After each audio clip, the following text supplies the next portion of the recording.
The body was given to you for one reason. Is that you may pick up the environment that he put you in. The body was made up from the same thing that he put you in, the earth. Dirt suit. So the body deals with the five senses. What you can hear, touch, smell, taste, see. That's the body. This body does you no good when it comes to getting in fellowship with God.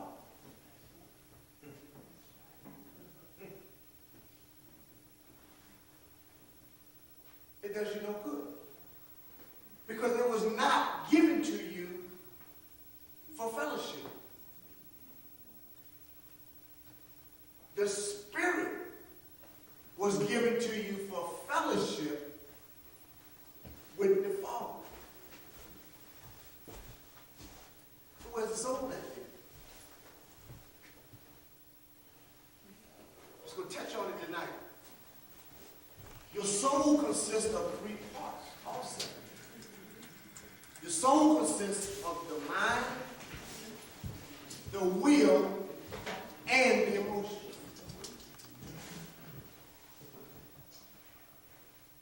But see, when you're dealing with the mind is two parts.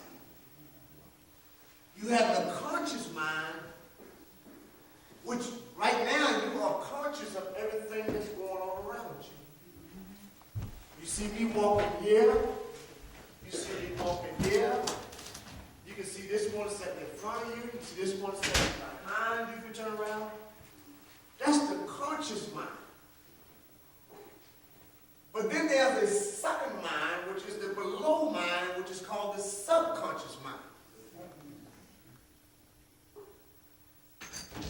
And the subconscious mind is the most powerful one, but it's also the most dangerous one.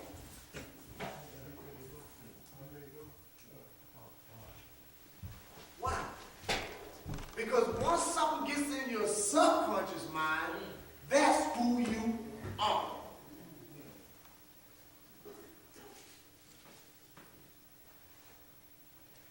Watch this. When you sit in an environment and you hear something, sister, and you say, I don't think that's true. So you're conscious of it, but you rush it to the side. But then you continue to sit in that environment and you continue to hear it over and over and over again. All of a sudden, you will start to download it from your conscious mind into your subconscious mind. That's how people get addicted. Addiction. Alcohol, drugs, things like that. It's because you was conscious at first doing it. Then when you continue to repetitiously do it, it then became a part of your subconscious mind. When you read the Bible and it says heart, the word heart, he said, keep or guard thy heart with all diligence, for out of it flows the issues of life. That word heart there in the Greek or Hebrew tongue is the same word as mind. But it's talking about the below mind, which is the subconscious mind.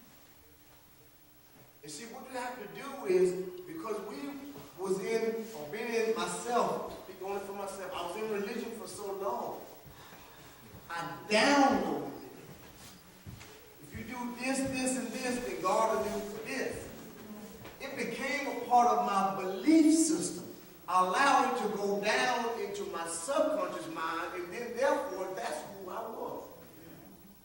The subconscious mind is a seat of man. It sets in the center of man. It's a decision-making factor in a man. Now, in your subconscious mind, stealing is wrong. And you're not even tempted by that because you've never been a thief. But in a thief's mind, I'll get my next meal. It's become a part of his subconscious mind. You see what I'm saying? So that's what we're doing tonight. We're laying the foundation that we can take this information that God is teaching tonight and we begin to download it, process it, so that it will become a part of our heart or our subconscious mind. That's the only way you can change a person. They come up here, you can slap them down and hold them down for life. But until they get it in their subconscious mind, they are what they were when they walked up those aisles.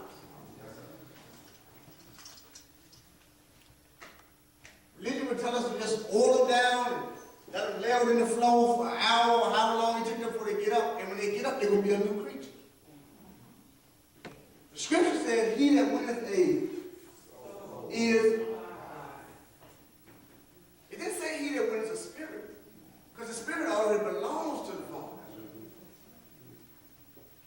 It didn't say he that winneth the body, because from the dust or dirt it came to the dirt, it's going back.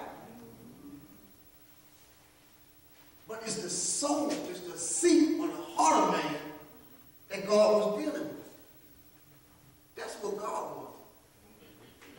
He told me something. He told me one day, he said, you can win your own soul.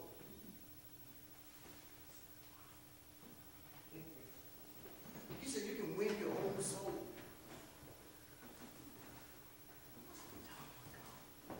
A little question mark went up in my mind there. He said, you can win your own soul. I said, okay, God, explain to me how you can win your own soul. Soul consists of mind, will, and emotions.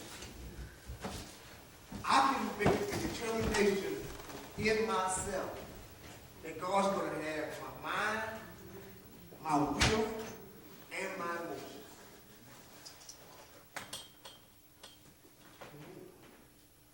For him. You ever been on a job and you work for someone that tried to use his authority in an intimidating manner, to try to intimidate you to do what they wanted you to do? If you don't have this done by such and such time, I'm going to come down here and start getting rid of some people. What are they trying to do? They're trying to get your mind, your will, and your emotions. They're trying to get your soul. If they can win your mind, your will, and your emotions, they got you.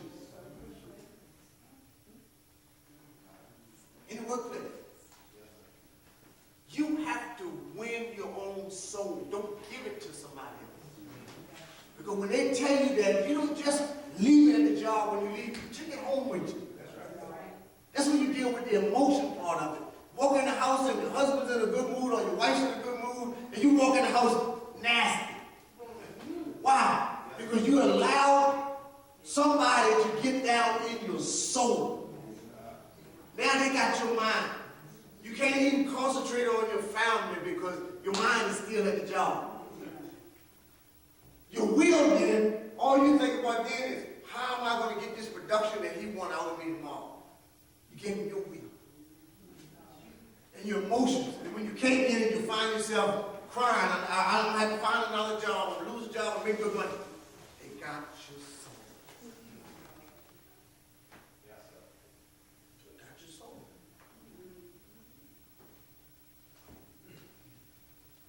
And who's supposed to have our soul? Not my will, but thy will. What Jesus tell him?